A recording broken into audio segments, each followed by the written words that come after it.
அடிச்சிருக்காரு, ட்ரெஸ்ஸ புடிச்சு கிழிச்சிருக்காரு. ஒரு பொம்பளைக்குள்ள ட்ரெஸ்ஸ புடிச்சு கிழிச்சிருக்காருன்னா ட்ரெஸ்ஸ புடிச்சு கிழிச்சிருக்காரு. அவனுக்கும் பொண்ணு இருக்கு.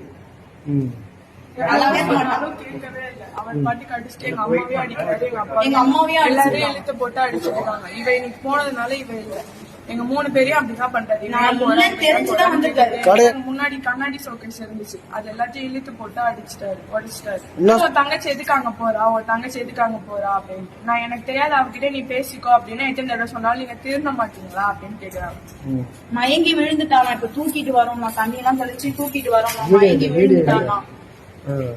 மயங்கி விழுந்து ரொம்ப பயந்துட்டோம். இப்ப அதனாலதான் தூக்கிட்டு வந்தோம். இப்ப இங்க வந்து தண்ணி எல்லாம் தெளிச்ச பிறகுதான் ஏஞ்சா கொஞ்சம் உட்கார்ந்து இருக்கா. நீங்க எல்லாரும் தான் எங்களுக்கு ஏதாவது சப்போர்ட் பண்ணாங்க. இதுல மெயின்லயே தான் வச்சிருக்கோம். அவ்வளவு பெரிய கடையை அவ்வளவு பேர் முன்னாடி உடச்சிருக்கான். ஆனா ஒருத்தவங்க கூட வந்து கேட்கலாம். அங்க நின்னவங்க எல்லாருமே டிஎம் கேளு. அங்க நின்னவங்க எல்லாருமே டிஎம் கேளு. நான் சொல்றேன், இப்போ நான் சொல்றத கூட எல்லாரும் வந்துட்டு நினைப்பீங்க இந்த மாதிரி வந்துட்டு நான் அவங்களுக்கு அன்பேவரபிளா நான் பேசுறேன் அப்படின்ட்டு. சத்தியமா அப்படி கிடையாது. என் வயிற்றுல தான் நான் பேசுறேன். என் அக்காவோட மானத்தை கப்பல் ஏத்திருக்கான். அந்த ஒரு இதுலதான் நான் பேசுறேன்.